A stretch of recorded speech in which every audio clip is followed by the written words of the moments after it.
Buenas tardes, bienvenidos a todos al acto inaugural de la 32ª edición de los cursos de verano de San Roque.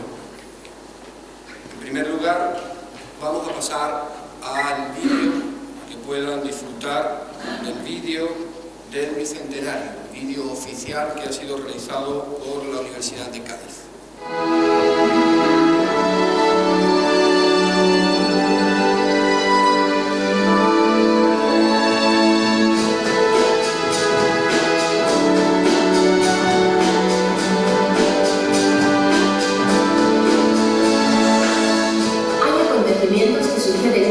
Pero que dura siempre. Esto que aconteció en Cádiz hace ahora 200 años. En 2012 se conmemora el bicentenario de la primera Constitución española, publicada en Cádiz en 1812. 2 años antes, las Cortes encargadas de su redacción se constituyen en la Real Isla de León, San Fernando. El avance de las tropas francesas provocó el traslado a Cádiz, donde encontraron sede en el oratorio de San Felipe Neri. El 19 de marzo de 1812 se proclamó la nueva Constitución, cuya trascendencia fue clave en el desarrollo contemporáneo de Europa y América. En plena guerra de independencia española contra la invasión napoleónica, el texto constitucional se convierte en modelo para las reivindicaciones de libertad de los pueblos de ambos continentes. La Constitución de 1812 puso los cimientos para un nuevo régimen político y social. Contempla la soberanía nacional, la división de poderes, la libertad de imprenta, la abolición de la Inquisición, la división de provincias y el inicio de la legislación sobre derechos humanos. De este modo, la Constitución gaditana se consolida como referente político, ideológico y legal para las independencias de las nuevas naciones americanas. Menos conocida es la influencia de la Constitución de Cádiz en Europa. Sin embargo, fue traducida a diferentes idiomas e inspiró textos constitucionales en distintos territorios como Nápoles, Portugal, Piamonte y Rusia. Desde Finlandia a Portugal, desde Rusia a Italia, el texto vaticano fue objeto de estudio, reflexión y debate. La Constitución pronto dejó de ser española para convertirse en universal.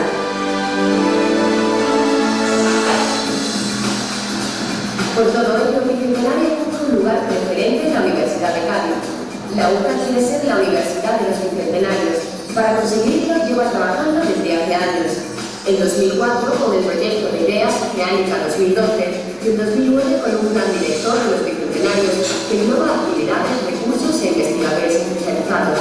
La UCA, que gestiona el portal universitario de los Bicentenarios y el aula universitaria iberoamericana, ha previsto un amplio conjunto de acciones conmemorativas en el ámbito académico, científico, divulgativo, sociocultural e internacional. Para 2012 ha planificado un proyecto que comprende 5 grandes series que se despliegan en 81 programas, se completan en más de 600 actividades y que contarán con una participación prevista de más de 130.000 personas. Y lo hacemos apostando por la implicación de la comunidad universitaria y proyectando todas nuestras acciones hacia la sociedad. Queremos implicar en la efeméride a nuestros 4 campus de Cádiz, Jerez, Puerto Real y Algeciras, a los 15 centros donde impartimos 41 títulos de grado y 34 de posgrado, a los más de 1.200 profesores, a los cerca de 20.000 estudiantes, al personal de administración y servicios. Así, la UCA acompaña el Bicentenario y refuerza las acciones del resto de instituciones. Debemos seguir estudiando, investigando y divulgando unos hechos cuya trascendencia histórica llega a nuestros días. Y queremos hacerlo con todos y desde todos los ámbitos de conocimiento posibles. Esa es la herencia recibida y también el legado que debemos dejar. Bienvenidos al Bicentenario de la Constitución de Cádiz de 1812. Bienvenidos a Cádiz, bienvenidos a la UCA, la Universidad de los Bicentenarios.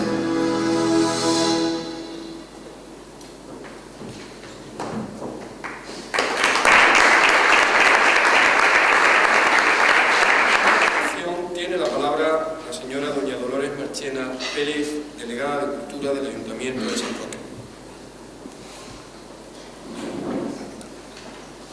Buenas noches y bienvenidos a la conferencia inaugural de la 32ª edición del curso de verano de la Universidad de Cádiz en la ciudad de San Roque. Quiero agradecer la presencia en este acto inaugural a su delegado de Gobierno de la Junta de Andalucía en el campo de Gibraltar, Gabriel. al rector de la Universidad de Cádiz, don Eduardo González Mazo, a don José Manuel Blecua, director de la Real Academia Española. Gracias por su visita a San Roque y, por supuesto, a los cursos de verano. Al alcalde presidente del ilustre Ayuntamiento de San Roque, don Juan Carlos Ruiz Boy, autoridades, coordinadores y ponentes de los distintos seminarios y a los que sin duda está dedicada esta 32ª edición, a los alumnos y, por supuesto, a los asistentes. Hoy comienza una edición renovada, una edición ambiciosa en cuanto al debate, el intercambio de opiniones y reflexiones, y que convierte a la ciudad de San Roque en un referente académico y en un punto de encuentro para los alumnos. Quiero trasladar un agradecimiento especial a todas las personas y entidades que han colaborado en esta edición. Mi agradecimiento personal y profesional a la Universidad de Cádiz por su apoyo y colaboración, y por la predisposición de consolidar este compromiso y esfuerzo conjunto con la misma ilusión, respeto y admiración con la que lo hace el ilustre Ayuntamiento de San Roque. Durante las 2 próximas semanas, San Roque va a ser el escenario de análisis de temas de actualidad, componentes de una trayectoria profesional y académica de reconocido prestigio, y espero que los alumnos de los 14 seminarios capten la esencia de estas jornadas didácticas. Pero además, desde la Delegación de Cultura del ilustre Ayuntamiento de San Roque, hemos coordinado una agenda cultural paralela a los cursos de verano, en la que vamos a contar con la exposición de Juanjo Guarnido, conciertos de música aquí en este Palacio de los Gobernadores, y como clausura perfecta para esta edición, el 26 de julio se inaugura la nueva Sala Museo de Luis Ortega Bru. Y finalizaremos con un cierre solidario, proyecto organizado por el colectivo San Roque Joven, San Roque Vivo, uniendo de este modo, como no podía ser de otra manera, cultura y solidaridad. Animo, por tanto, a disfrutar de nuestro municipio, de las actividades culturales y turísticas previstas para estos días, y para finalizar, reitero el agradecimiento a los alumnos y alumnas que acuden fieles a esta cita, manteniendo el vínculo cultural y académico, que desde la Delegación de Cultura trabajamos por conservar y preservar, y nos comprometemos a mantener el espíritu con el que se creó el curso de verano, entendiendo que a la libertad se llega fundamentalmente a través de la educación, la formación y la cultura. Muchas gracias.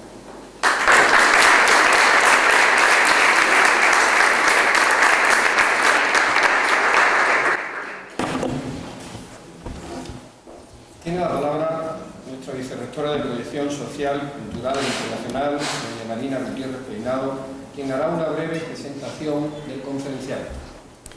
Señor rector, señor alcalde del Ayuntamiento de San Roque, querido director de la Real Academia Española, José Manuel Blecua, querida señora delegada de Cultura del Ayuntamiento, autoridades, señoras y señores, permítanme que haga esta breve introducción al señor José Manuel Blecua. Como ustedes saben, es director de la Real Academia Española y presidente de la Asociación de Academias de la Lengua Española. Es doctor en Filología Románica, nació en Zaragoza en 1939, catedrático del Instituto Menéndez Pelayo de Barcelona y profesor de Lengua Española de la Universidad Autónoma de la Ciudad Condal. También ha sido profesor en Ohio State University y en el Centro de Estudios Lingüísticos y Literarios del Colegio de México. Es miembro del Consejo de Redacción de la nueva Revista de Filología Hispánica, de la Revista de Lexicografía y del Boletín de la Biblioteca Menéndez Pelayo. Forma parte del Consejo de Dirección de Cuadernos de Filología de la Universidad Autónoma de Barcelona y ha sido director de investigación, director de cooperación internacional y director académico del Instituto Cervantes. Desde 2006 es académico de número de la Real Academia Española, de la que fue secretario desde el año 2007 a 2010. Premio Aragón de Investigación 2005, concedido por el Gobierno aragonés, y distinción Jaume Vicent Vives, al mérito docente 2005, otorgada por el Gobierno de la Generalitat. Autor de numerosos libros, trabajos y artículos, ha sido el responsable de la parte de fonética y fonología de la nueva gramática de la lengua española de la Real Academia Española y director del DVD adjunto a la obra. Medalla de oro de la ciudad de Zaragoza, 2011. Hace algunos meses el profesor Blecua, el maestro Blecua, decía al respecto de la crisis y sus formas de salir de ella lo siguiente: es muy duro de explicar, pero el único camino para salir de la crisis es la educación. Hay que decirle a la gente que hay que aguantar 20 años para formar algunas generaciones, pero es verdad, no hay otra forma de superar la crisis. En esa tarea estamos hoy aquí, en el curso de verano de la Universidad de Cádiz en San Roque, en la Universidad de los Bicentenarios. A continuación tiene la palabra el señor Blecua con la conferencia inaugural. Muchísimas gracias, Marina.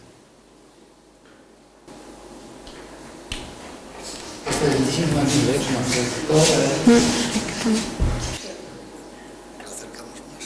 Así. Sí.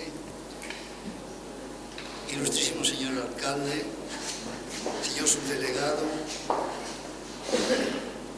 señora Marina Gutiérrez, señora delegada de Cultura, Dolores Marchena, amigos organizadores, José María, Francisco Muñoz y Alberto Gómez Font. Queridos alumnos, señoras, no crean ustedes esas palabras tan elogiosas que la directora ha tenido la gentileza de dedicarme. Procuraré cumplir. Para mí ha sido un honor poder venir a San Roque y no lo dudé cuando Alberto y Paco Muñoz me invitaron a venir aquí, pues me sentí muy honrado. Creo que es muy importante poder hablar de las cosas que a uno le interesan, sobre todo a un público que le interesan estas cosas. Como esto cada vez es más difícil, pues quisiera contarles un poco de qué les voy a hablar. Les voy a hablar, y es una anécdota de hecho, les voy a hablar de la historia de la palabra. De la historia de la palabra deporte. Pero es un pretexto, porque voy a explicar, a propósito de la historia de deporte, voy a explicar qué herramientas, qué elementos existen en estos momentos en la investigación para poder hacer un estudio, concretamente, de la palabra deporte. Esta parte del estudio de la palabra deporte se lo debo a Alberto Gómez Font y al grupo de la Fundeu, que tuvieron la gentileza de invitarme a un seminario en San Millán dedicado al lenguaje deportivo. Si ustedes abren el nuevo diccionario práctico que acaba de publicar la Academia para América, encontrarán unas frases que quiero leerlas en este momento aquí, porque constituyen el punto de partida de la clase de esta noche. Dice el diccionario práctico. El diccionario práctico es un diccionario que se ha construido por todas las academias de América, para todos los escolares. Y en estos momentos hay vendidos más de 500.000 de ejemplares. Se ha hecho la segunda edición, se le ha renovado el prólogo y la ha dirigido José Antonio Pascual. Dice el diccionario práctico: al lado de términos de ciencias y técnicas están los especiales de diversas actividades, disciplinas como la marina, los oficios, las artes, el teatro y el cine, la radio y la televisión, la literatura, la filosofía, la religión, la mitología, los deportes, los juegos. Entonces, todo esto constituye, de hecho, distintas especialidades, pero a su vez cada una de ellas, piensa en la literatura, piensa en los deportes, se subdividen en una serie de subapartados, una especie de árbol que va tendiendo a tener cada vez más ramas. En este diccionario, para evitar las marcas, se dice: en atletismo esta palabra significa tal cosa, en joyería esta palabra, y no existen marcas para que los niños puedan acudir rápidamente al significado de las palabras.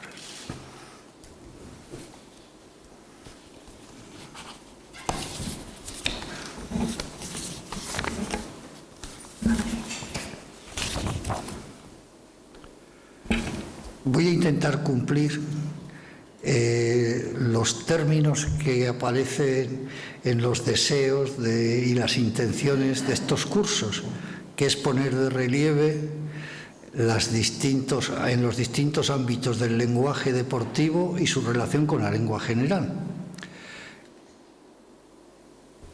Un texto de un periodista de 1927, Tom Wright, en la revista Blanco y Negro, dice lo siguiente. Fíjense, hace 80 años exacta, un poco más de 80 años. Si se exceptúa la pelota vasca, juego peculiar y clásico, casi todos los deportes popularizados en gran boga, del tenis al rugby como del fútbol a su hijo predilecto, el hockey, nos vinieron del extranjero y en prueba de su personalidad exótica trajéronnos una colección de terminachos que forman el léxico galimatías de que por fuerza hemos de valernos, mientras la academia no se digne a fijar la atención en los hechos consumados y nos dé la valiosa terminología a la que seguimos esperando. Y es verdad que seguimos esperándola. El texto de Wright, a pesar de los años transcurridos, más de 80, como les decía, plantea algunos problemas que continúan con plena vigencia en la actualidad. Los deportes, salvo la pelota vasca, como dice él, los bolos, añado yo, nos vinieron del extranjero y traen con el juego el léxico y las construcciones que los envuelven. Además, aparecen los terminachos, la colección de terminachos que se va produciendo con la adopción de los extranjerismos. En diferente grado de adopción de los préstamos, como se advierte en el uso gráfico del crítico. El crítico escribe en el año 27 fútbol en letra redonda, mientras que el rugby, el hockey y el tenis están representados en cursiva. Y en el caso de este último, además con dos consonantes N, porque hasta Ortega se escribía tenis con dos Ns. El tenis tardó mucho en poseer el prestigio social que gozaría años después. Hay que esperar a la generación de Jaime Gil de Viedma, cuando escribe en su poema Infancia y Confesiones, poema dedicado a Juan Goytisolo: yo nací, perdonadme, en la edad de la pérgola y el tenis. Es el momento en que el tenis aparecía ya en la vida española, son los años 50, con un prestigio que antes no tenía. Por último, tengo que hacer alusión, no me queda otro remedio, al ataque a la academia. Una colección de terminachos que forman el léxico galimatías de que por fuerza hemos de valernos mientras la academia no se digne a fijar la atención en los hechos consumados y nos dé la definitiva y valiosa terminología a la que seguimos esperando. En realidad, los hechos son mucho más complejos. Y este es el primer punto que quería poner de relieve para la metodología. El problema del extranjerismo es un problema complejísimo, como se pueden ustedes imaginar. Son miles y miles de términos los que entran constantemente a través de la técnica, de la ciencia, de los aspectos más normales de la vida cotidiana, los aparatos electrónicos, la informática. Se acaba de publicar un libro, uno de sus autores está aquí en la sala, del señor Loza y del señor Jesús Castellón, que está aquí, al que felicito, sobre el problema de los términos extranjeros en el deporte. Pues bien, este libro, que es un diccionario magnífico de los términos extranjeros en el deporte, tiene 60 páginas de bibliografía espesa. Es decir, que para que se hagan ustedes una idea aproximada de la complejidad del problema, solo los extranjerismos del léxico deportivo comprenden de la página 227 a la página 287, porque el problema del préstamo, que en el fondo es es un problema general en las lenguas naturales y es un problema interesantísimo, porque está la adopción, la variación, pero habría que tener en cuenta, una vez más, que nosotros no estamos solos y que no somos dueños de nuestra lengua. Ustedes han visto un magnífico vídeo ahora sobre la Constitución del 12. La Constitución del 12 dice que está dedicada, en los primeros artículos, a los españoles de ambos hemisferios.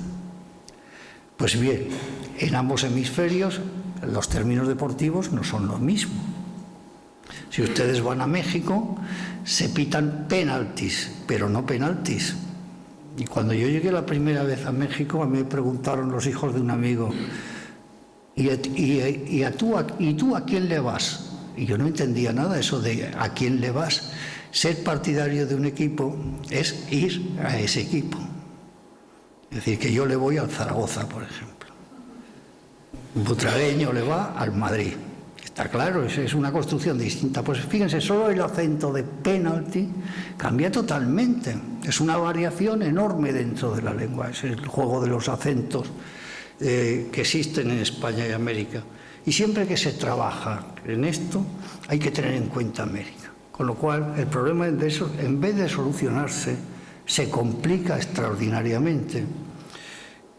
Tenemos, pues, el problema planteado, tenemos la primera herramienta. La primera herramienta es la bibliografía. Para trabajar, lo primero que hace falta es tener una buena bibliografía, lo más importante. Ya tenemos la bibliografía. Y entonces voy a tomar la palabra deporte, que es cómo nace, cómo se desarrolla en el español. Tomaré en primer lugar los diccionarios académicos. Después, no se asusten, no todos, claro. Después la etimología, la historia de la palabra, los datos numéricos que dan los bancos de datos, selección de ejemplos de otras épocas y algunos otros problemas más o menos divertidos, a ver si podemos que nos dé el tiempo para esto. Pues bien, la lexicografía, y ahora voy a entrar en el punto primero de las herramientas. La lexicografía en el español tiene en estos momentos unas posibilidades de trabajo que no tenía hace 15 años, que no tenía hace 20 años. Existen una serie de programas informáticos que, por ejemplo, permiten trabajar en todos los diccionarios de la lengua española desde Nebrija hasta hoy. Existe una cosa que se llama el nuevo tesoro de la lengua española, que tiene dos versiones, una versión en DVD, donde están todos los diccionarios, basta insertar la palabra y aparece el artículo, y dentro de la página web de la Academia hay un programa, el nuevo tesoro lexicográfico, donde basta poner la palabra y sale la primera cita que hay en los diccionarios de la Academia desde 1726. Esto lo pueden hacer ustedes en su casa con toda facilidad, en cualquier momento, no tienen el más mínimo problema. Esto hace 20 años era imposible, porque había que ir a una biblioteca, buscar la edición de 1803, volver otra vez a casa, procurar no equivocarse en la copia, porque no dejaban fotocopiar el diccionario, etcétera, etcétera. Esto quiere decir que nos movemos ahora con una facilidad extraordinaria y que este tipo de herramientas, hay otras muchas, claro, ahora les voy a contar otras, que permiten perfectamente manejarse dentro del diccionario, o manejarse con los diccionarios, o manejarse con las bases de datos. Entonces, la primera cita de deporte que tienen los diccionarios de la Academia está en 1732 y dice que el deporte es una diversión. Se documenta desde el siglo XV. Esta es la acepción que recoge autoridades: deporte, diversión, holgura, pasatiempo. La etimología es muy simple, dice en Corominas Pascual, en el diccionario histórico, que viene de deportare, deportar, deportare, divertirse, descansar. Es decir, que está visto, y luego lo veremos en los ejemplos, como que el deporte es algo que lleva al descanso. La primera cita, que es de Santa María Egipciaca, del siglo XIII, da la forma de puerto, que desaparece pronto, y queda solamente deporte. El deporte va a tener una vida extraordinariamente rica hasta comienzos del siglo XIX. Primero, en los primeros diccionarios, dice deporte, diversión, como les digo. Los diccionarios clásicos europeos, que también están recogidos todos, dos investigadores beneméritos recogieron todos los diccionarios en 12 volúmenes, todos los diccionarios que tratan del español.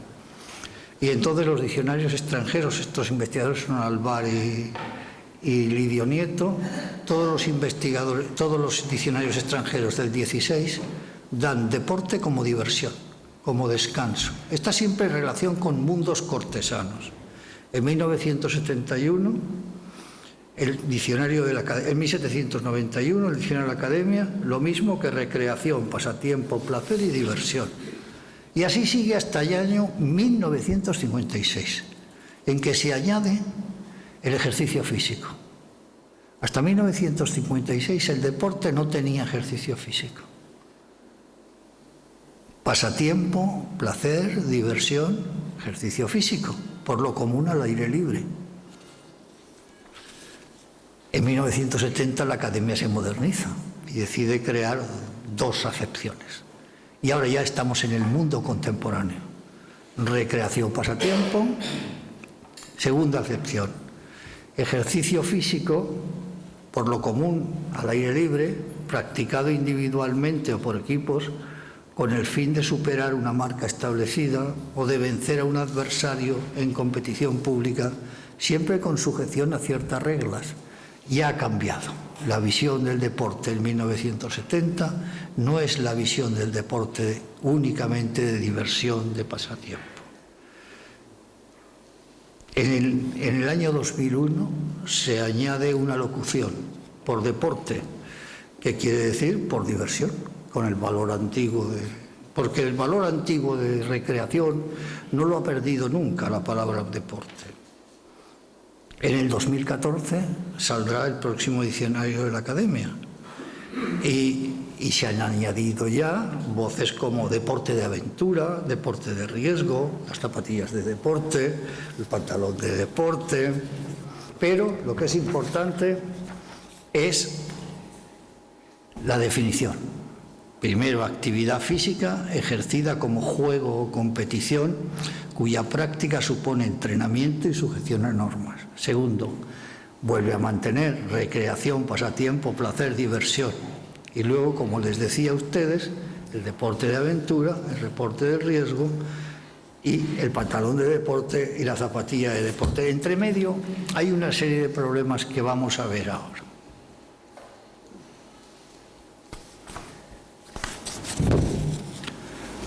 Para ver los problemas, nosotros vamos a hacer uso ahora de los famosos corpus. Los corpus son estructuras de bases de datos de extraordinaria dimensión. Normalmente un corpus pues tiene 400 millones de formas, 500. Los de la Academia en estos momentos pues me parece que andan por los 600 millones de formas los sincrónicos y 50 los diacrónicos. En este momento el acceso es muy rápido, son de acceso libre.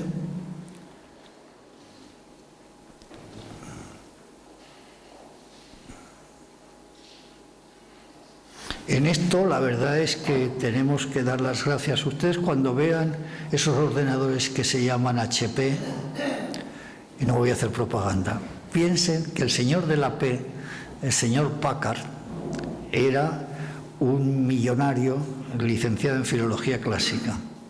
Y Packard concibió el primer gran corpus de las lenguas clásicas, que luego fue copiado por las lenguas modernas, que fue recoger todos los textos latinos y los fundamentales griegos y hacerlos accesibles a través de discos informáticos. Es el famoso disco Packard. Y es quizá lo que ha cambiado más la posibilidad de la investigación. La investigación en lengua y la investigación en literatura.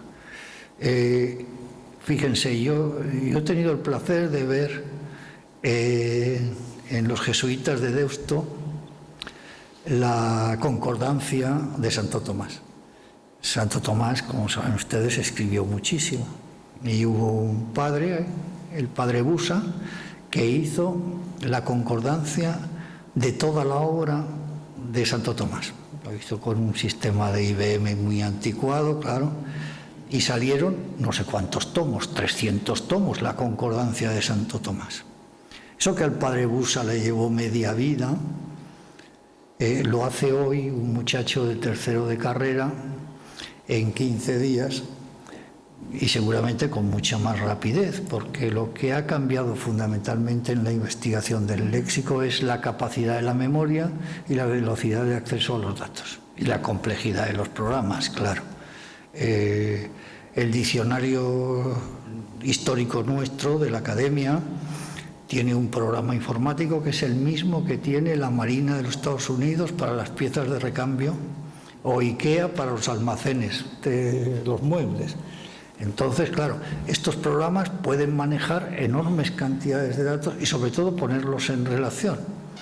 Cuando nosotros tenemos los textos y nosotros tenemos el programa de acceso, nosotros tenemos una herramienta magnífica.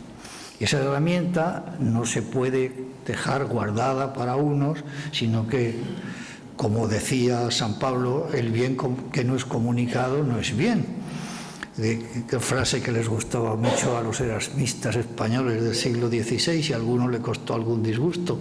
Entonces, como les digo, dejando aparte a San Pablo, si nosotros ponemos esto a disposición del público, ponemos a disposición de los departamentos de español y de los curiosos, que siempre hay, como diría Quijote, hay curiosos de la lengua que les interesarían estas cosas. Si ustedes entran en la página de la Academia, las bases de datos están a disposición de todos. Hay un corpus diacrónico hasta 1975 que tiene unos 400 millones de palabras. Hay otro corpus en la Fundación La Pesa, ahora les hablaré de esto, que tiene 50 millones seleccionados de textos desde el comienzo del idioma hasta hoy.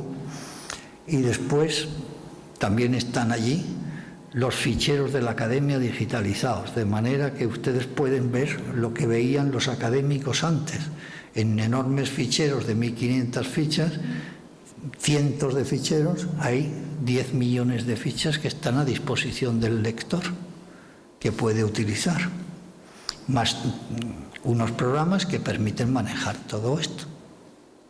De manera que la existencia de estos corpus, la existencia de estas bases de datos, nos permite, por ejemplo, ver qué pasa con la palabra deporte hasta 1950. Pues en el siglo XV había 250 ejemplos, pero en el XVI ya solo hay 137. En vez de crecer el deporte, va decreciendo. En el 17, 38, en el 18, 7, en el 19 empieza a crecer. 39, pero en el 20 hay 539. ¿Qué ha pasado?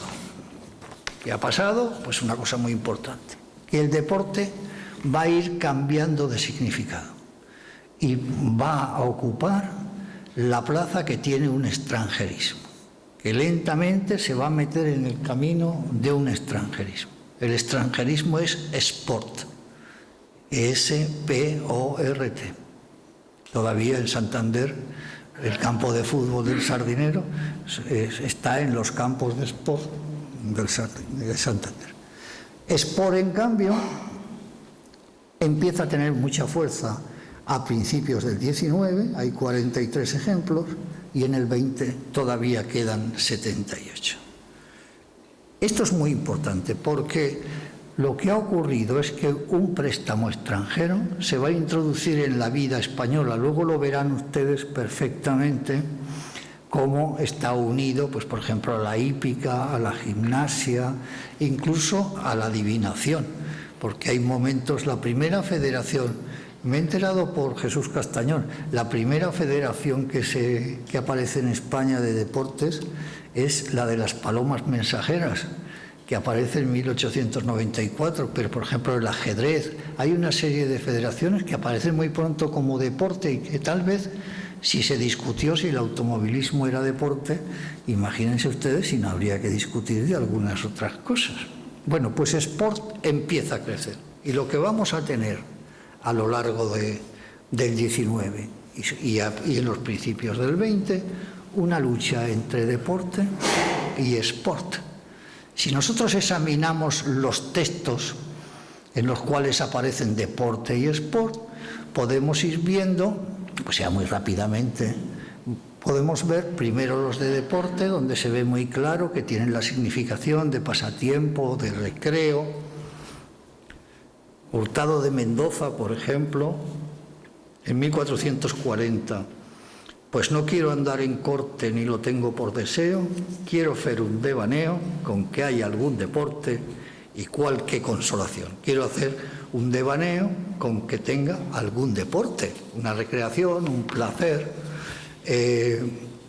La crónica de don Álvaro de Luna, que es una historia maravillosa del periodo de don Juan II, los ejemplos que nos da son clarísimos. Después de los cuales la humana natural condición requería que detuviesen a ver algún descanso y reposo. Fíjense, descanso y reposo. Pero a él, según que de sus obras parecía, la ociosidad le era trabajo y el trabajo le era deleitación y deporte. Era deleite y deporte, por lo tanto, deleite y descanso. Lo contrario de trabajo era el deporte. Y hay varios ejemplos de estas diversidades. Quizá el más claro de todos es de Gómez Manrique. Dice, las cuales riquezas, triunfos, honores deben procurar en cuanto pudieren con honestidad, mas si las perdieren no deben por eso mudar sus colores, que a estos nos llamamos dolores, e todos deportes e gozos mundanos, ven, deportes y gozos mundanos.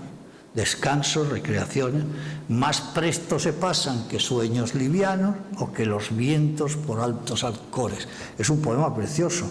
Se pasan más que los sueños ligeros o que los vientos pasan por los altos alcores, por los altos alcores. Pero como pasó en inglés también, en esta misma familia se produce el mismo fenómeno, deporte va tomando un matiz pícaro. Incluso de juego sexual, de juego amoroso. Dice unas coplas bastante duras de 1466. Una nueva me ha venido, una noticia, que doña Isabel Hurtado encornuda a su marido, y engaña a su marido, y lo engaña con don Pedro, su cuñado, y a tener las bodas fue a casa de la sargenta. No diré lo que más sé, porque es mucho si se cuenta. Y ya como una opinión que doña Ana de Guevara hace doblegar la vara al alcalde Mondragón, y que tiene su deporte con don Álvaro Pacheco. No hay ninguna duda de que esto era una relación. Este deporte no tenía nada que ver con el de Gómez Manrique. Era otro tipo de deporte completamente distinto. A veces toma matiz religioso. Gran deporte y gran conorte debemos todos tener, pues Cristo quiso nacer. Esto es el auto de nacimiento. Voy un poco rápido, pero fíjese, don Benito Pérez Galdós en 1895 escribe: los angelitos, habla de unos niños que eran de alivio, los angelitos solían matar el aburrimiento de la emigración apedreando a todo el que pasaba. Y aquella tarde fueron víctimas de este inocente sport o deporte Nazarín y los suyos. Esta es la novela Nazarín y está clarísimo. En este momento nos encontramos en 1895, son sinónimos para don Benito Pérez Galdós, el sport y el deporte. En Misericordia, en cambio, explicó Ponte Delgado su inopinado renacer a la vida hípica. El deporte va unido, la hípica es el primero, que en inglés también pasa lo mismo. La hípica y la caza son los primeros deportes que aparecen de una manera clara. En su inopinado renacer a la vida hípica, por el compromiso que se veía de ir al Pardo en excursión de recreo con varios amigos de la mejor sociedad, él solo iba a caballo, los demás a pie o en bicicleta. De las distintas clases de sport o deportes hablaron un rato con grande animación, hasta que les interrumpió la entrada de Juliana. El año 99, de la índole de los trabajos que allí se hacían, provino la mudanza de sus aficiones. El cambio de lo que hoy llamamos sport y entonces no tenía nombre. Recuerden a García Márquez, cuando las cosas todavía no tenían nombre. Pues cuando las cosas no tenían nombre, hoy lo llamamos sport.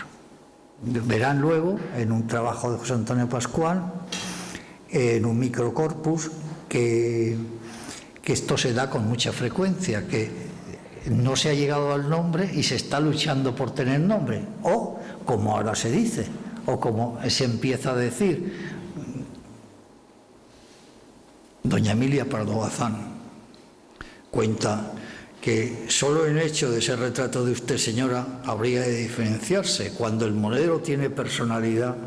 Y entonces cuenta un retrato que le van a hacer a doña Emilia, se le ha atribuido que es la causante del cambio de deporte, pero no es posible que un solo escritor pudiera cambiar este asunto. En este castizo deporte es uno de los contados antojos tocados de extravagancia de mujer tan formal, y en él, cosa rara, coinciden sus aficiones y las de su marido, siempre entregado al sport. En la misma cita, ven ustedes, el deporte y el sport. Don Gregorio Marañón no creía en nada de todo esto y decía, el deporte, en cambio, es estéril. Escribe el año 19 en los ensayos sobre la vida sexual.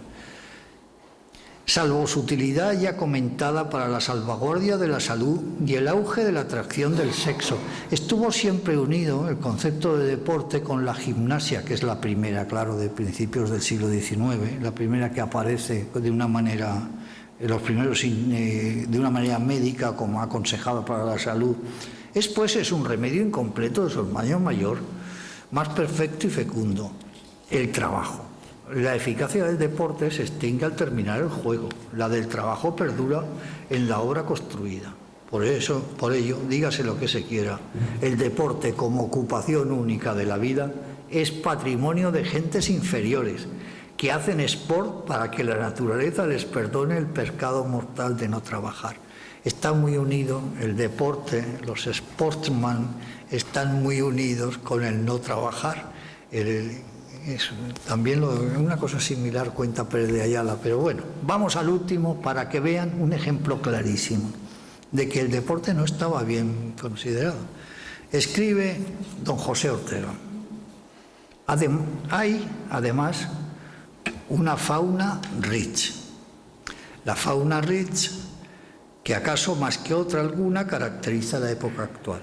Desde la mesa donde vaco, donde descanso, ¿qué veo? Por lo pronto a 3 indios. Son 3 hindúes auténticos, de la India verdadera, de la India de los ingleses. Son 3 jóvenes de piel oscura, de esclerótica amarilla, pupilas negras, vienen del Ganges o del Brahmaputra a disputar la copa en un concurso universal de tenis, todavía escrito con 2 N's, que se celebra ahora en Barcelona. Esta ubicuidad del deporte contemporáneo da mucho que pensar, y yo meditaría sobre ello si no estuviese tan de viaje y en temple transeúnte. Que un hombre venga desde Calcuta para tirar una pelotita blanca a la raqueta de un hombre de Barcelona es un hecho en su nimiedad tan formidable que dispara todas las fuerzas de la mente hacia perspectivas planetarias. Esa unidad deportiva del globo terráqueo es la expresión primogénita de una futura unidad total. Siempre ha acontecido así. Fíjense qué curioso. ¿Quién se atrevería hoy a escribir? ¿Qué filósofo español se atrevería a afirmar una cosa como esta? ¿Hay alguno de ustedes que pensaría que hubiera que alguien puede escribir esto en un momento del éxito del tenis? Porque como ven, lo que se está produciendo es un ennoblecimiento del deporte. El aspecto social, Jesús Castañón lo cuenta en el prólogo y me parece sumamente interesante. El aspecto social del deporte, que en el 19 es algo de clases ociosas, de gente rica que no tiene otra cosa que hacer, de aristócratas. En cambio, en el 20, en la segunda mitad del 20, se va ennobleciendo y figúrense lo que supone, por ejemplo, el tenis. Es interesantísimo. Y ahora voy a entrar en el cuarto modelo. Hemos visto lo que son el análisis de los diccionarios, la historia de una palabra, las bases de datos, pero hay otro tipo de base de datos mucho más compleja, pequeñita, que son lo que se llaman los corpus modulares. Los corpus modulares, el diccionario nuestro, el diccionario histórico de la Academia, nunca va a salir en papel, solo va a salir en Internet. Sería imposible intentar publicarlo, porque es de una complejidad enorme, un dinamismo, y se ha construido sobre 50.000 palabras. Las 50.000 palabras más importantes de la lengua. El Coromina se construyó sobre 9.000. Pues este se ha construido sobre 50.000. Y a su vez se han construido unos corpus modulares para ver estas cosas, que son extraordinariamente interesantes. Se ha hecho un corpus modular que tiene el blanco y negro, la ilustración española y americana, el heraldo de Zamora, una serie de documentos entre 1895 y 1914, para buscar este tipo de cosas. Se construyó, y la verdad es que paralelamente la Biblioteca Nacional ha construido uno gigantesco que les aconsejo porque es extraordinariamente divertido. La Biblioteca Nacional ha construido un corpus de revistas españolas del siglo XIX, a las cuales no solo se tiene acceso para la lectura, sino también se pueden hacer búsquedas dentro de ellas, de tal manera que uno puede utilizar pues, para buscar la palabra amor o la palabra bicicleta en revistas del siglo XIX y encontrar todas las citas. Esto es extraordinariamente interesante, como se pueden ustedes imaginar. Pues bien, nuestro diccionario se hizo alrededor de conceptos que interesaban.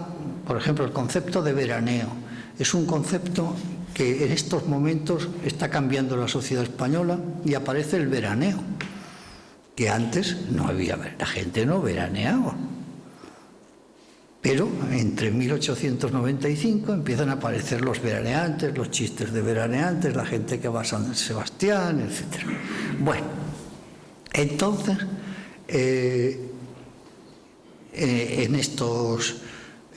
en estas revistas aparecen maravillosos ejemplos para ver esta lucha entre sport y deporte, hasta que al final deporte vence a sport totalmente.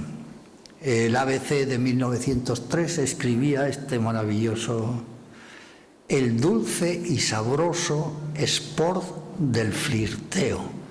Imagínense el flirteo, que era una palabra muy de moda a principios del siglo, en el 900, se convierte en un sport, como la gimnasia.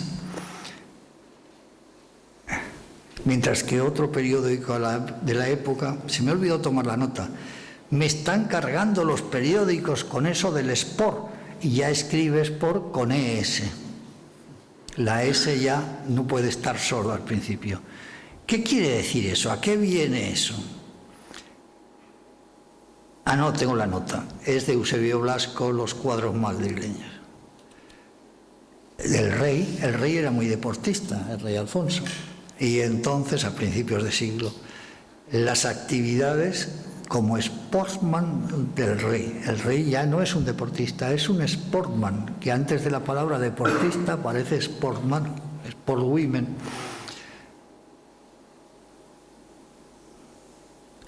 Como decía Galdós, sin voz en el idioma. Es lo que los ingleses llaman sport. La equitación, él dice el Nuevo Mundo, es hoy un deporte. repitan la palabra, muy en boga hoy. En 1908, Mariano de Cavia, el famoso periodista, propone sustituir fútbol en inglés por balompié. Y por eso todavía el Betis es Betis Balompié. El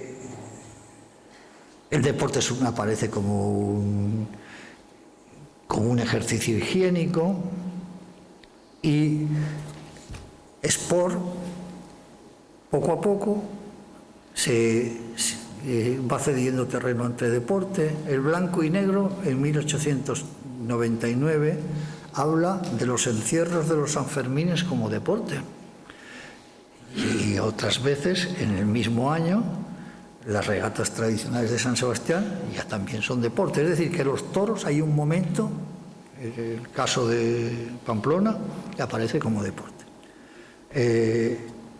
Los ciclistas o jinetes de esta especial deporte o sport como ahora se dice, o como es elegante decir sport, efectivamente, el conde de Romanones se compra el periódico El Globo, y entonces le mandan una nota al periodista, un telegrama, y dice: Romanones compra el Globo.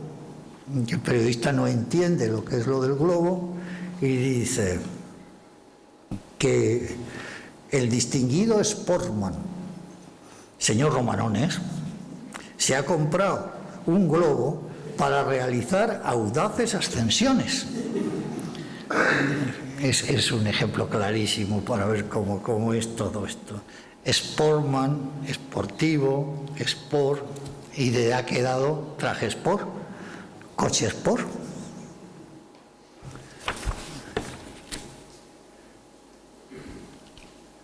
A mediados del siglo XIX, escribió José Antonio Pascual, por influencia del uso que tenía sport en inglés, cuando aparece asociado al deporte hípico, desde que se generalizó entre 1880 y 1909 a los demás deportes. Es decir, tiene unos años, entre casi 30 años. Para todo esto, sport fue al principio muchas veces más frecuente que deporte, mientras que a finales del XIX se le atribuye a la Pardo Bazán, con no mucho fundamento, la responsabilidad de esta sustitución. Se cambian las tornas imponiéndose deporte, mientras decae en cambio sport. Hay otros extremos más, como la aplicación de deporte a la caza, al boxeo. Volvemos pues al comienzo de la clase, que son las 10. Vuelvo al comienzo de la clase y repaso el problema al que me quería enfrentar. Me quería enfrentar a algo que es muy importante, que una palabra nunca existe sola. Una palabra no existe sola y muy rara vez existe con un solo significado. Va siempre unida a una vida social, a una vida intelectual, al préstamo, al contacto con otras culturas, a cambios de vida.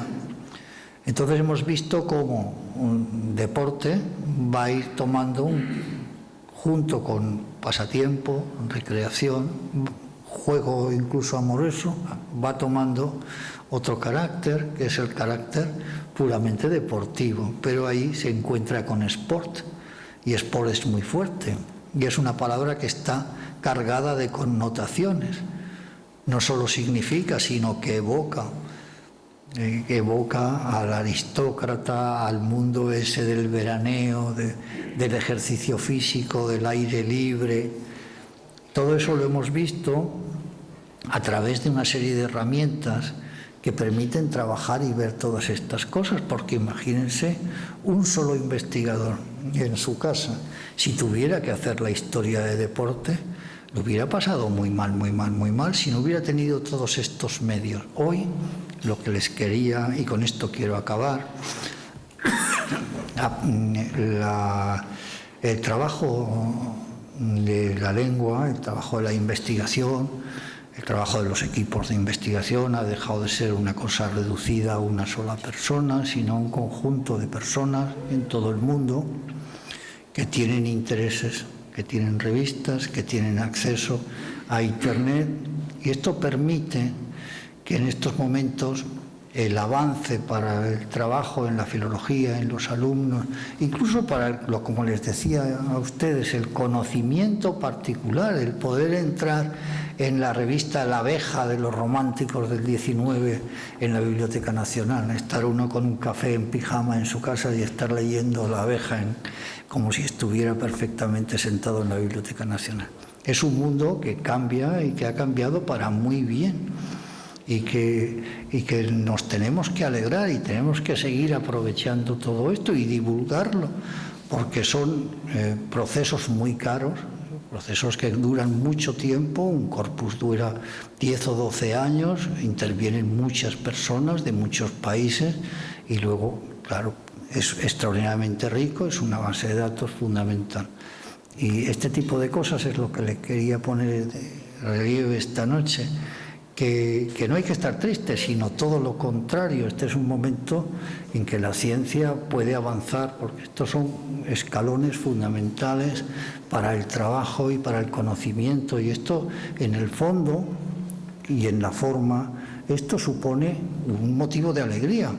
Y cuando hay momentos de crisis, también hay momentos en que uno debe alegrarse del trabajo que hacen unos investigadores, unos equipos que están dispersos en todo el mundo, pero que ponen su interés en el conocimiento y en la divulgación de ese conocimiento.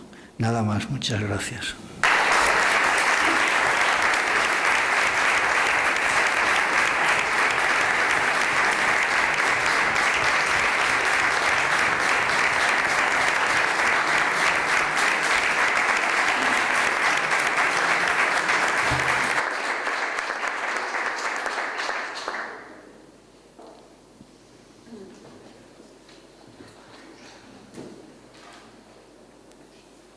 Muchas gracias, José Manuel. A continuación tiene la palabra el señor Juan Carlos Ruiz Boix, alcalde del Ayuntamiento de San Roque.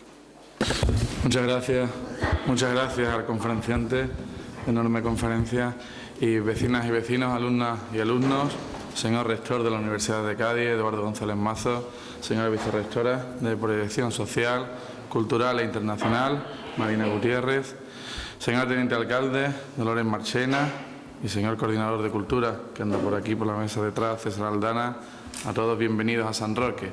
Cada vez avanzamos más en el tiempo desde aquella fecha, primera histórica celebración de los cursos de verano del año 80. Nos reafirmamos con mayor convencimiento y compromiso en un proyecto nacido en los primeros años de la democracia y que es parte consustancial de la dimensión cultural de San Roque y, por supuesto, de la presencia de la Universidad de Cádiz en el campo de Gibraltar. Si fue con la llegada de la democracia cuando el Ayuntamiento sanroqueño inició el camino de hacer de la cultura una de sus principales señas de identidad, hay que resaltar que ese camino está ligado de manera muy especial a los cursos de verano. Primero, desde la iniciativa exclusivamente municipal y luego con la importante y valiosa incorporación al mismo de la Universidad de Cádiz. Consolidar este proyecto no fue tarea fácil. Al esfuerzo realizado en todos los sentidos, personal y económico, se unió el principal, sin el cual no se consiguen las cosas importantes. Ese elemento es el convencimiento que la educación y la cultura son fundamentales para los pueblos. Mantener esa apuesta no es fácil en los duros tiempos que estamos viviendo. Yo sé que tanto desde la Universidad de Cádiz como desde nuestra Delegación de Cultura se ha puesto todo el esfuerzo para seguir avanzando en este seminario, en estos cursos de verano. Ambas instituciones entienden que merece la pena afrontar las dificultades que hoy vivimos, porque para los dos estos cursos de verano de San Roque no es un programa pasajero, no es una distracción estival sin mayor trascendencia. Para nosotros, para todos los sanroqueños, representa ese compromiso al que me refería anteriormente, el compromiso con el servicio público de la cultura de manera abierta y decidida. Por eso, como alcalde de San Roque, me siento hoy orgulloso de ello, de todo lo que hicieron mis antepasados durante esos 30 años, desde el año 80, hoy la 32ª edición, y les invito a la participación en los seminarios y en todos los actos programados por estos cursos, en las exposiciones, música, teatro, todos forman parte, o todos podéis formar parte de esta realidad que supone hoy los cursos de verano de San Roque. Con ilusión y con trabajo hemos puesto todos los medios necesarios para que San Roque vuelva a ser, pues durante este verano, uno de los centros culturales más activos de Andalucía, para que los estudiantes y todo aquel que guarde interés en los contenidos de los distintos seminarios tenga la oportunidad de beneficiarse de ellos. Esa sería nuestra mayor satisfacción. Igualmente, en esa línea de mejora, me satisface enormemente el que hayamos podido recuperar el seminario de Antropología de la Conducta que durante tantos años dirigió el insigne académico y prestigioso psiquiatra vecino de esta localidad, Carlos Castilla del Pino.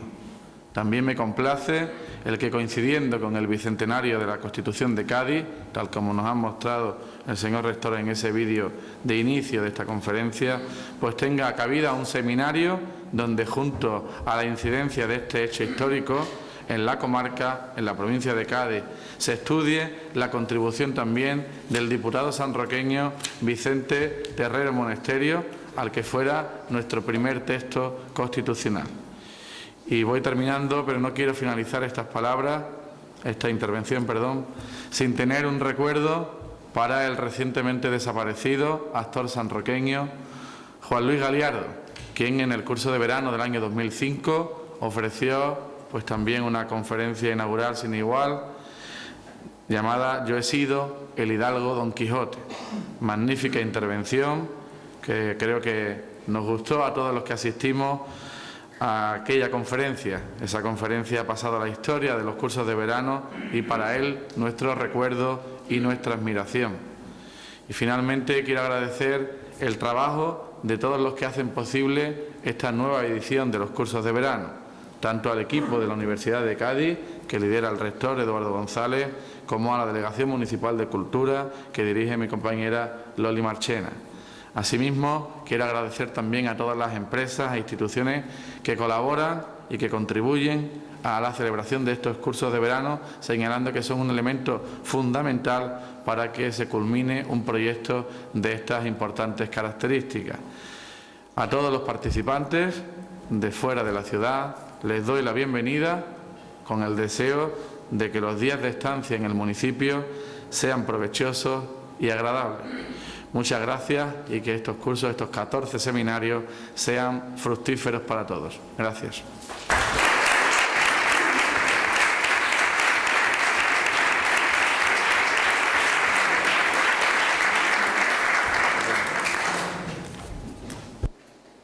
Muchas gracias, señor alcalde. Queridos compañeros de mesa, director de la Real Academia Española, querido José Manuel, alcalde y delegada de Cultura del Ayuntamiento de San Roque, vicerrectora de Previsión Social, Cultural e Internacional, querida Marina, subdelegado del Gobierno, delegada del rector para el campus de Algeciras, querida Inma, José María, autoridades, alumnos de los cursos de verano de la UCA en San Roque, amigas y amigos, buenas noches. En la universidad, cuando acaba el curso académico, comienzan otros, precisamente los cursos de verano. Cuando finaliza nuestro curso universitario, cuando los profesores ultiman la publicación de sus actas y avanzan en la planificación docente del siguiente periodo académico, aunque en este es un poco especial, ya saben que con los nuevos recortes y las nuevas medidas, pues todavía no tenemos cerrado el plan de ordenación docente del posterior curso. Este es el momento del inicio de la actividad propia de los cursos de verano. De esta forma, la Universidad de Cádiz mantiene el curso formativo más allá de los límites temporales del año académico. Hablando de año, hace justo ahora 12 meses, un año, que tomaba por primera vez la palabra en un acto público como representante institucional de la Universidad de Cádiz, justo aquí, en la inauguración de los cursos de verano de la UCA en San Roque. Es un recuerdo para mí muy grato y también hace casi un año que no hago deporte. Asistía en esta misma sala a la primera sesión de la edición de 2011 de unos cursos de verano de referencia. Los recuerdo con especial cariño, sobre todo teniendo en cuenta que desde la alcaldía se hubo de vencer las adversidades que ocurrieron en el anterior año, en el año 2010. Un año más, por tanto, con nuestra presencia aquí, los hechos testimonian la apuesta de la Universidad de Cádiz por una iniciativa que está consolidada y que se extiende a la actividad universitaria de la comarca del Campo de Gibraltar en pleno verano. Es cierto que estos cursos de verano comienzan al término del curso académico, pero su puesta en marcha no sería posible sin el trabajo previo de un importante e implicado equipo de personas, en concreto, por supuesto, las del Ayuntamiento y las de la Universidad. Mi primer agradecimiento, por tanto, es para ellos. Quiero agradecer también el respaldo continuo del Ayuntamiento, porque sin su empeño no se podría cumplir cada año con las expectativas creadas. Gracias por acoger de nuevo esta actividad y por arropar no solo con la sede, sino con vuestro compromiso institucional la realización de esta 32ª edición de los cursos de verano de la Universidad de Cádiz en San Roque. Y mi agradecimiento a las empresas y fundaciones colaboradores, como es el caso de CEPSA, Gas Natural Fenosa, Red Eléctrica, APM Terminals o Fundación Santa María. Entre todos damos continuidad a una propuesta que requiere hoy más que nunca de los esfuerzos de muchos para sacar adelante la diversidad y amplitud de la programación académica de estos cursos. El tiempo tiene un marcado componente cíclico, sin embargo, alcanzar una nueva edición no es sinónimo de repetición. Es la garantía de continuidad de una iniciativa caracterizada por la variedad y multidisciplinariedad de sus contenidos. Basta reparar en los temas de los 14 seminarios programados para comprender que estamos ante unos cursos con garantía de permanencia y con amplitud de propuestas.